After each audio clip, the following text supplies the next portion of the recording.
ఆదికాండం 42వ అధ్యాయము 6వ వచనం. ఆదికాండం 42:6. అప్పుడు యోసేపు ఆ దేశమంతటి మీద అధికారి అయి ఉండెను. అతడే ఆ దేశ ప్రజలందరికీ ధాన్యం అమ్మకము చేయువాడు గనుక యోసేపు సహోదరులు వచ్చి ముఖములు నేలను మోపి అతనికి వందనము చేసిరి. మొదటి ప్రణాళిక నెరవేర్చబడింది. దేవుడు చెప్పాడు. ఇక్కడ చూస్తే సాష్టాంగ నమస్కారం చేశారు. ముఖములు నేలను మోపి, ముఖం కూడా తగలాలి నేలకు, మోపి అతనికి వందనము చేసిరి. అదే 42వ అధ్యాయం 9వ వచనం చదవండి. 9వ వచనం. యోసేపు వారిని గూర్చి తాను కనిన కలలు జ్ఞాపకం చేసుకుని, మీరు వేగులవారు ఈ దేశము గుట్టు తెలుసుకుని వచ్చిద్రని వారితో అనగా. అలానే 43వ అధ్యాయము 26, 28 వచనాలు. యోసేపు ఇంటికి వచ్చినప్పుడు, ఆదికాండము 43:26 చదవండి. యోసేపు ఇంటికి వచ్చినప్పుడు వారు తమ చేతులలోనున్న కానుకను ఇంటిలోనికి తెచ్చి అతనికి ఇచ్చి అతనికి నేలను సాగిలపడిరి. 27వ వచనం. ఆదికాండం 43:27. అప్పుడు మీరు చెప్పిన ముసలివాడైన మీ తండ్రి క్షేమముగా ఉన్నాడా, అతడు ఇంకా బ్రతికి ఉన్నాడా అని వారి క్షేమ సమాచారము అడిగినందుకు వారు 28వ వచనం. నీ దాసుడైన మా తండ్రి ఇంకా బ్రతికి ఉన్నాడు, క్షేమముగా ఉన్నాడని చెప్పి వంగి సాగిలపడిరి. అది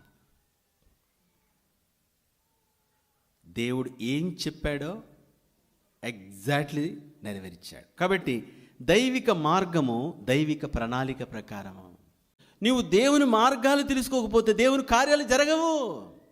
దేవుడు తన విధానము, తన పద్ధతి ప్రకారం చేస్తాడు. ఎవడికి చేసిన చరిత్రలో ఒక విధానాన్ని అనుసరించాడు. ఆ విధానం నీకు తెలిసి ఉండాలి, ఆ మార్గాలు నడవాలి. ఆయన చేసే కార్యము ఖచ్చితంగా 100% జరుగుతుంది. కాబట్టి దేవుడు ఏం చెప్పాడో పనులు నిలబడతాయి, అన్ని పనులు వచ్చి సాష్టాంగపడతాయి.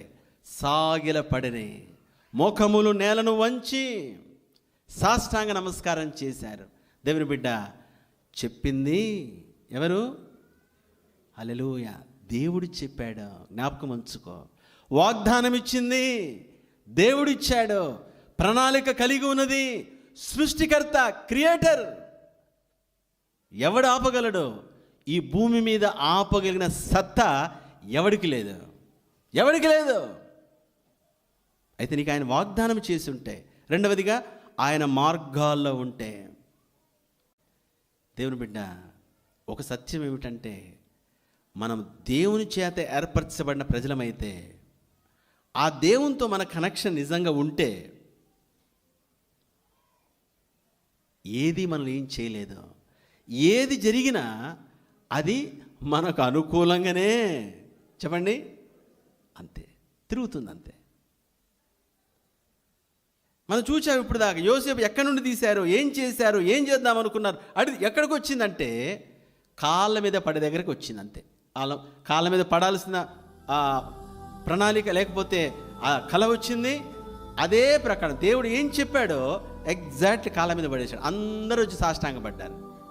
దేవుని బిడ్డ, నీవు నేను దేవుని మార్గాలు తెలుసుకొని ఆ మార్గాలు నడుస్తే, ప్రతికూలం జరిగినా, వ్యతిరేకత జరిగినా, ఏమి జరిగినా సరే, ఏదైనా జరుగు, మన దేవుడు ఏం చెప్పాడో అది నెరవేర్చ సామర్థ్యం కలిగిన వాడు.